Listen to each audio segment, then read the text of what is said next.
ចាជំរាបសួរបងប្អូនទាំងអស់គ្នាថ្ងៃដែលខ្ញុំចង់បង្ហាញបងប្អូនទាំងអស់គ្នាពីរបៀបធ្វើនំចាខ្វៃចាអញ្ចឹងនំចាខ្វៃនេះគឺយើងអាចញ៉ាំជាមួយនឹងបបរគ្រឿងឬក៏ទឹកដោះគោខាប់អីក៏បានដែរចាអញ្ចឹងបើចង់ដឹងថាចាខ្វៃនឹងមានគ្រឿងផ្សំនិងរបៀបធ្វើយ៉ាងណាតោះតាមដានទេសនាទាំងអស់គ្នាចាអញ្ចឹងបងប្អូនយើងចាប់ផ្ដើមបង្ហាញពីរបៀបធ្វើ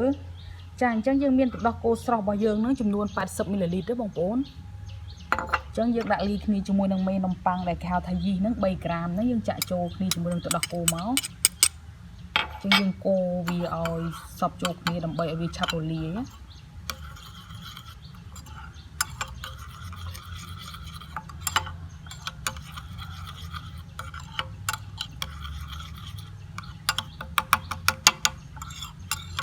ចាអញ្ចឹងយើងទុកវាមួយឡែកសិនចាបន្ទាប់មកយើងមានម្សៅធ្វើនំប៉័ងក៏បានម្សៅធ្វើនំខេកក៏បានចំនួន300ក្រាមណាយើងចាក់ចូលក្នុងបូលមួយមកបន្ទាប់មកយើងមានអំបិលហ្នឹង1ក្រាម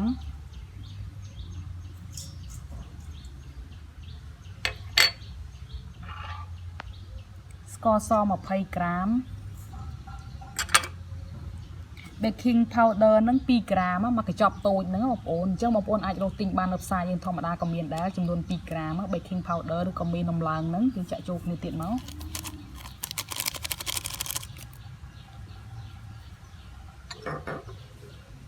យើងមានពងមាន់2គ្រាប់យើងគួរដាក់ចូលមក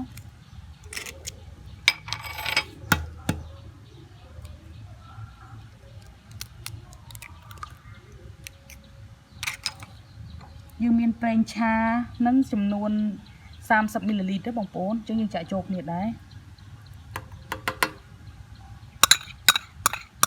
បើយើងអត់ចង់ប្រើប្រេងឆាយើងអាចប្រើប៊ឺក៏បានដែរបងប្អូនតែប៊ឺរបស់យើងគឺយើងទុកឲ្យទន់សិនចាំយើងយកមកលាយជាមួយនឹងម្សៅរបស់យើងអញ្ចឹងយើងលាយឲ្យវាសព្វចូលគ្នាមក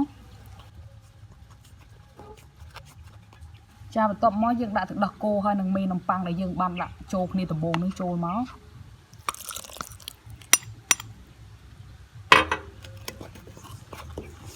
កូរវាសព្វចូលគ្នា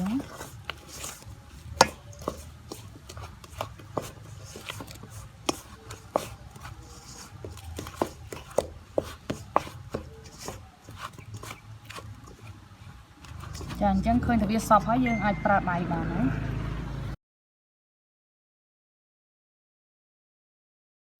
ហើយយើងលាយនឹងដៃយើងមកគឺយើងច្របាច់វាឲ្យសព្វចូលគ្នាដូចយើងធ្វើដូចយើងកាច់កនំបញ្ចុកបងប្អូនបងប្អូនណាដែលគាត់ធ្លាប់ឃើញគេច្របាច់កាច់កនំបញ្ចុកគាត់ដឹងថាគេធ្វើបែបណាហើយអញ្ចឹងយើងប្រើកម្លាំងរៀនខ្លាំងតិចដើម្បីឲ្យម្សៅរបស់យើងនឹងចូលគ្នាជាមួយនឹងគ្រឿងផ្សំផ្សេងៗណា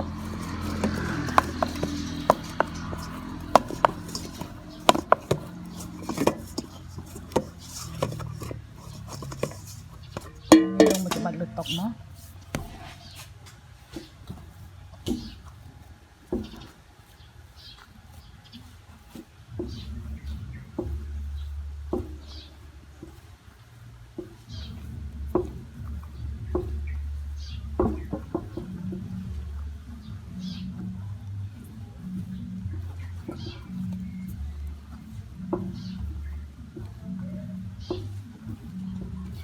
ចាអញ្ចឹងបងប្អូនបន្ទាប់ពីយើងប្រើថ្លើមដៃរបស់យើងនេះច្បល់វាយូរទៅមានថាច្បាច់វាបែបនេះណា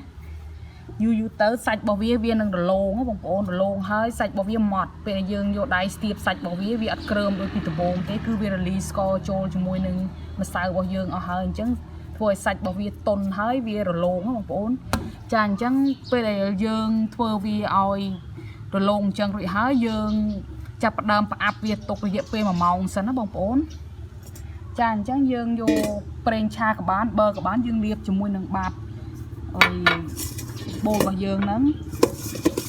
ដើម្បីពេលដែលយើងដាក់ម្សៅចូលទៅម្សៅរបស់យើងវាឡើងវាអត់ជាប់ជាមួយនឹងបូលរបស់យើងទេអញ្ចឹងយើងផ្អាប់វាទុករយៈពេល1ម៉ោងសិនណាដើម្បីឲ្យមេវាឡើងបងប្អូនចាអញ្ចឹងរងចាំទស្សនា1ម៉ោងក្រោយចាអញ្ចឹងបងប្អូននេះបន្ទាប់ពីយើងបានទុកវារយៈពេល1ម៉ោងដែលយើងផ្អាប់ទុកហ្នឹងវាឡើងបានប៉ុណ្ណឹងណា ចាអញ្ចឹងពេលដែលបងប្អូនផ្អាប់បើចង់ឲ្យវាឡើងលឿនបងប្អូនយកទៅដាក់កន្លែងណាដែលវាអីក្តៅអ៊ុនៗណាកន្លែងក្តៅអ៊ុនៗអញ្ចឹងវាឆាប់ឡើងយើងយកវាចេញពីបូលយើងហើយយើងកិនពលាតវាមក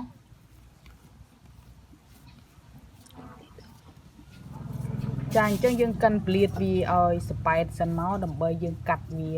យកទៅបំពងណា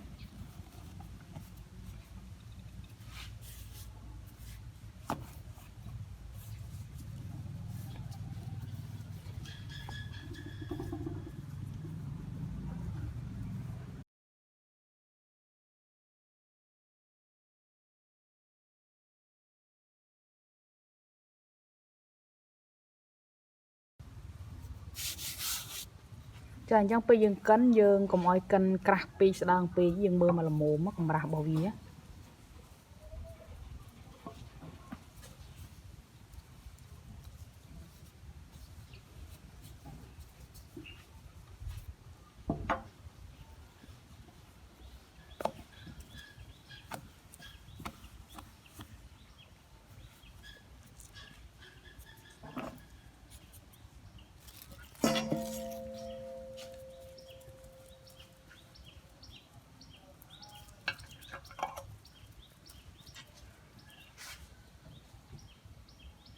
ចឹងយើងកាត់វាទូចមក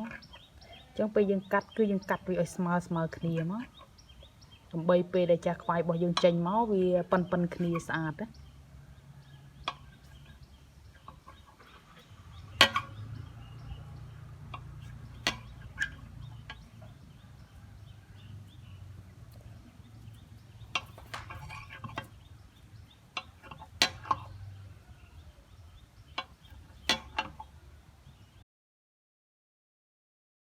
ចានេះបងប្អូនបន្ទាប់ពីយើងបានកាត់វាជារាងអញ្ចឹងហើយយើងកាត់វាជាពីរទៀតមកបើសិនបងប្អូនចង់បានចាស់ខ្វាយនឹងធំបងប្អូនអាចមិនបាច់កាត់ក៏បានដែរគឺយើងកាត់វាឲ្យស្មើគ្នាមកដើម្បីយើងដាក់ត្រួតលើគ្នាអញ្ចឹងយើងកាត់មួយជាពីរមក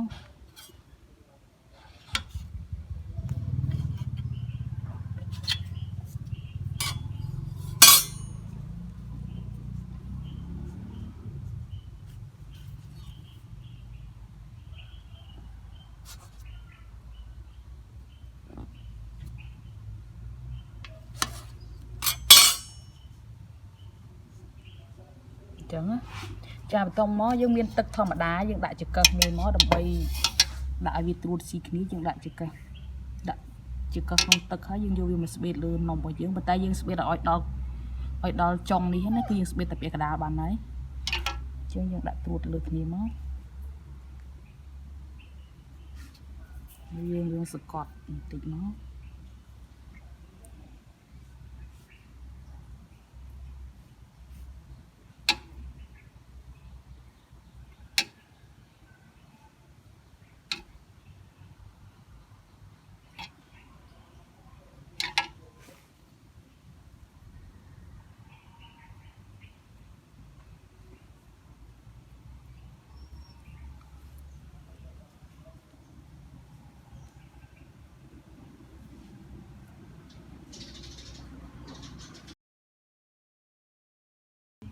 ចាអញ្ចឹងបងប្អូនបន្ទាប់ពីយើងដាក់វាត្រួតលើគ្នាហើយយើងគ្របវាទុកសិនមកយើងផ្អាប់វាទុកប្រហែលជារយៈពេល10ទៅ20នាទីសិនមកដើម្បីឲ្យមេវាឡើងល្អអញ្ចឹងយើងគ្របវាទុកមក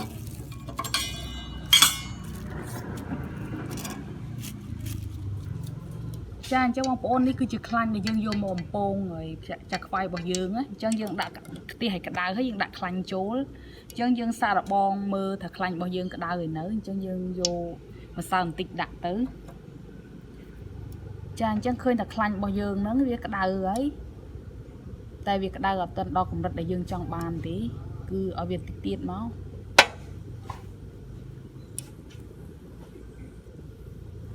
ចាអញ្ចឹងបងប្អូនឃើញតែខ្ទះដែលយើងដាក់ខ្លាញ់ហ្នឹងវាក្តៅមុំហើយអញ្ចឹងពេលដែលខ្ទះរបស់យើងក្តៅហើយខ្លាញ់របស់យើងក្តៅហើយយើងបន្ថយភ្លើងតិចមកហើយយើងដាក់ចាក់ខ្វាយរបស់យើងចូលមកយើងដាក់មកដើម្បីបំពងវា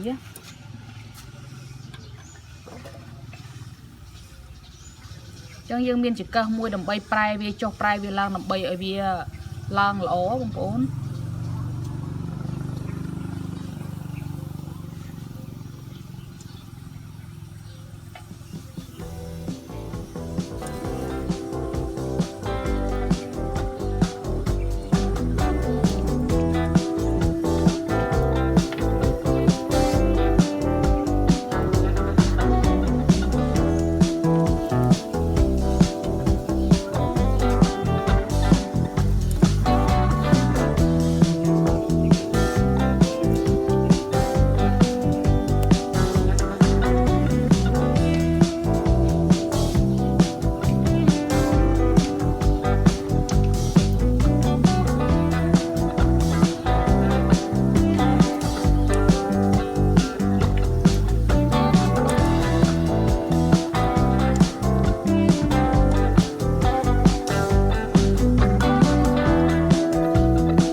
จานจังว่าปอนนำจากไฟบ่เยอะคือรุยดอลหายจานจังก็สมอคุณจานจมพูบองปอนถึงออกนี้ได้ตามตามเทศนาวิดีโอมือนี้ตั้งไปดาวโดยจอบจานสมอคุณจาน